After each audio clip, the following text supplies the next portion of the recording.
Hello.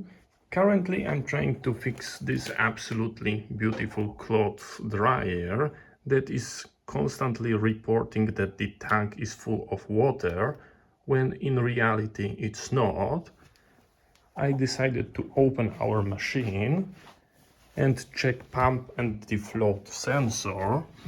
Here is our pump, here is the float sensor, and after removing I can see that we've got a lot of green, that most likely it's preventing the float sensor and stacking it. So basically cleaning it up most likely will resolve my problem. So yeah.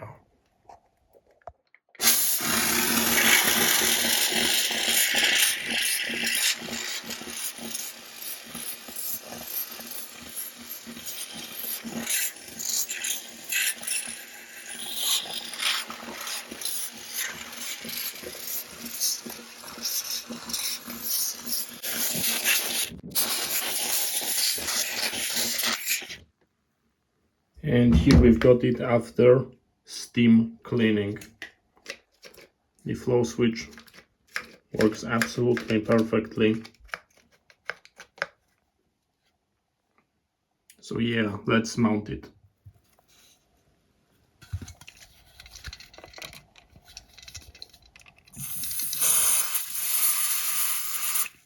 Just in case steam removes some lube from the ball bearings. Just like that. Now the drying cycle is completed without being disrupted by the error of overfill. So we've got a great success.